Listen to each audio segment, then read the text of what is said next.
भवानी शंकरौ वंदे श्रद्धा विश्वासरूपिणौ याभ्यां विना न पश्यन्ति सिद्धः स्वान्तः स्थमीश्वरम् त्वं त्रिभुवन् गुरुवेद्वखाना प्राणजीव पावक राजाना विश्वनाथ ममनाथ पुरारी त्रिभुवन महिमा तुम्हारी।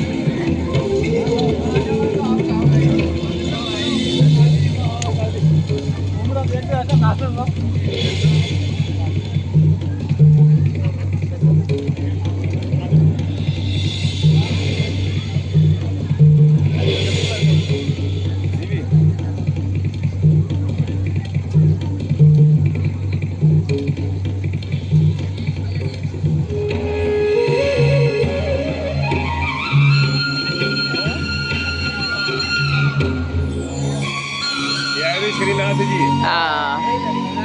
गजब गजब गजब।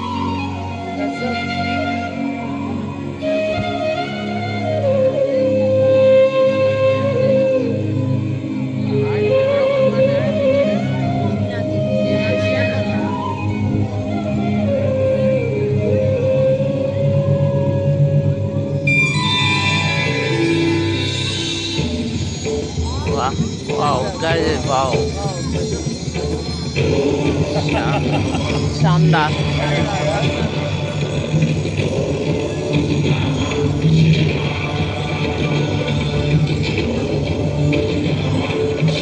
सांप हाँ ये लगेगी जो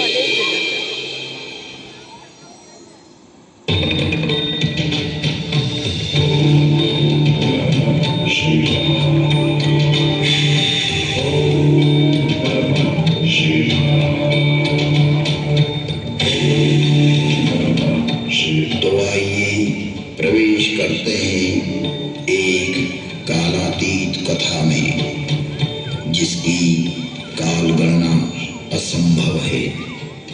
घटना युगों पहले की है कि जब अनेक अंतरिक्षों में अनेक ग्रहों पर उद्भव, पालन और संहार हो रहा था। अर्थात कई सारी सृष्टियों का प्रादुर्भाव और विलय हो रहा था। कई वहाँ की सभ्यताएं विकसित हो रही थी तो कोई नष्ट हो रही थी, और वर्तमान में भी यही क्रम अनंत कालों से चल रहा है और अनंत कल्प कल्पांतरों तक चलता ही रहेगा।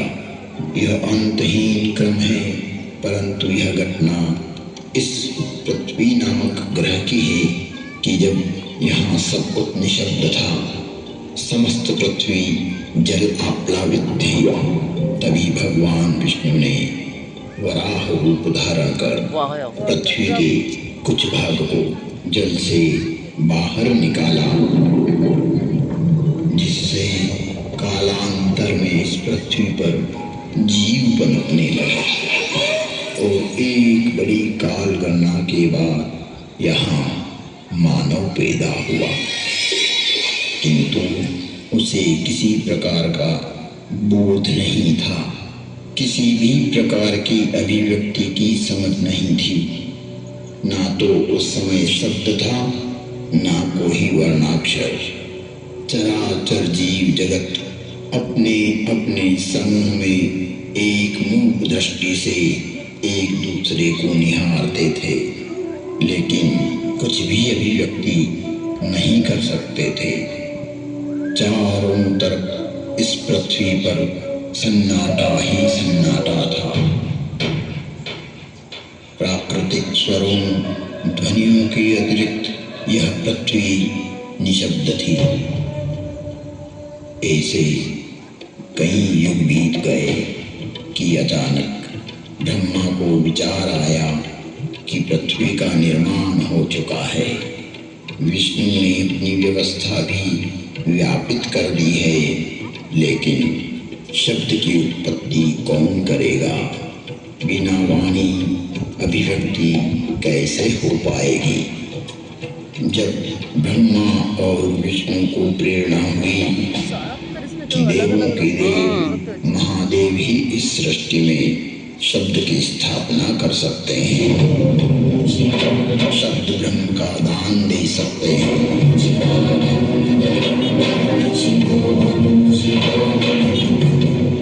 परंतु शिव का समय अधिकतर समाधि में ही व्यतीत होता था। जगत में वेद की स्थापना के लिए, मनुष्यों में, प्राणियों में सत्य, प्रेम और करुणा की भावना प्रकट करने के लिए, शब्द को देह देने के लिए महादेव को समाधि से जगाना अति आवश्यक है। जब ब्रह्मा, विष्णु और सारे देवताओं ने महर्षि पाणिनि को प्रेरणा की कि वो महादेव को प्रसन्न कर जगत में शब्द प्रकट करने की प्रार्थना करें।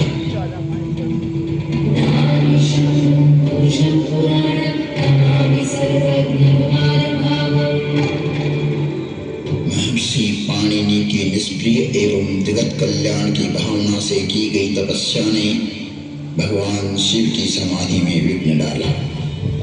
महादेव की समाधि असमय भंग हो गई। महादेव के जागते ही उनका रौद्र रूप प्रकट हुआ और उन्होंने अपना नाद शस्त्र डमरू उठाया और भयंकर तांडव करने लगे।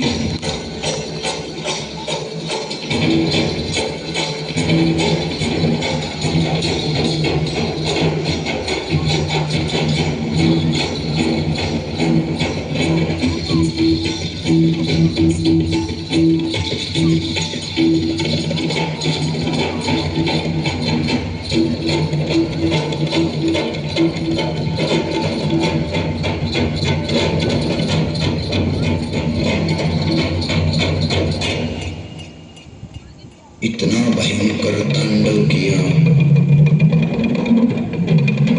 कि पृथ्वी हिलने लगी, आकाश में बिजलियां कौंधने लगी। पृथ्वी को हिलते देख ब्रह्मा ने सोचा कहीं प्रलय की वेला तो नहीं आ गई। चारों तरफ समुद्र में उफान आ रहा था। हवाएं चक्रवात का रूप लेकर आकाश की ओर बढ़ रही थी। पूरी पृथ्वी अपनी दूरी पर ऐसे डोलने लगी मानो पृथ्वी समुद्र पर तैर रही हो। तब महादेव ने अपना डमरू बजाया और असमय समाधि में हुए विघ्न के कारण तांडव करते हुए अपने इस नाद से संसार को बधिर कर देंगे, इस सृष्टि को समाप्त कर देंगे और उसकी तीव्रता को प्रकट करते हुए प्रचंड एवं भीषण गंभीर ध्वनियां पैदा करते हुए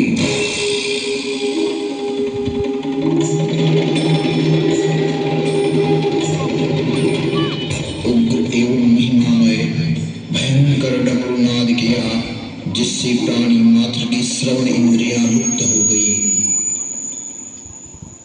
नाद इतना भयावह था कि प्राणी मात्र के कर्ण भेद हो गए। कुछ काल के लिए यह स्थिति बन गई।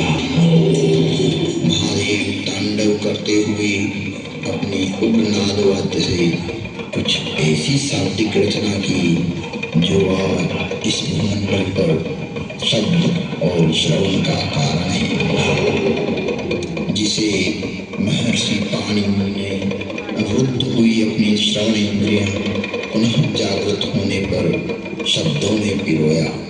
जगत कल्याण के लिए महादेव की प्रेरणा से नाद वाद्य से निकली हुई ध्वनियां जो आज इस संसार में व्याप्त है। इस भूमंडल पर कोई भी व्यक्ति किसी भी भाषा में अपनी अभिव्यक्ति करता हो, उसका उद्गम स्रोत महादेव का डमरू ही है। और वो डमरू इस प्रकार बोला, ऋ ऋक एओं ऐऔ हयवरट लं यमगणनं जभय गणदश जब गणदश खपतटत चटतव कपय शशशर हल।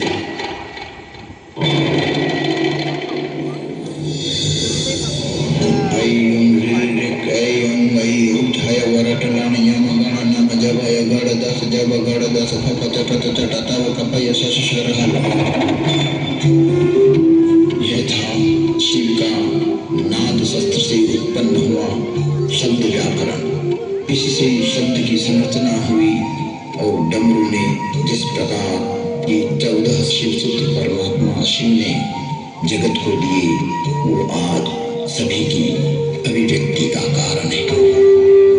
इति माहेश्वराणि सूत्राणि अनादि संज्ञार्थानि ऐसा मंत्या इतः हकारादि स्वकार उच्चारणार्थ लन मध्य तत्संज्ञक। शिव के नाद तांडव के बाद संज्ञा संधि ओष्ठ जिह्वा कंठ नासिका पुल्लिंग स्त्रीलिंग नपुंसकलिंग आदि आदि वर्णों की उत्पत्ति के स्थान तय हुए। वाणी में व्यापकता आई, वाणी की श्रेणियां निर्धारित हुई, वर्ण का लिंग तय हुआ। मुख और नासिका से एक साथ उच्चारित होने वाले वर्णों की उत्पत्ति हुई जो लघु सिद्धांत कौमुदी में संक्षिप्त रूप से वर्णित है, जिसका विस्तार सिद्धांत कौमुदी में प्रतिपादित हुआ है। इसे हम अल्प समय में अभिव्यक्त नहीं कर सकते। शिव के निनाद तांडव के उपरांत महर्षि पाणिनि ने शब्द की रचना की और अक्षर को रूप देने के लिए प्रथम प्रार्थना की। न त्वां सरस्वतीं देवीं शुद्धां पुण्यां करोम्यहं पाणिनीय प्रवेशाय लघु सिद्धांत कौमुदी। महर्षि पाणिनि ने विनय कर लघु सिद्धांत कौमुदी की रचना की।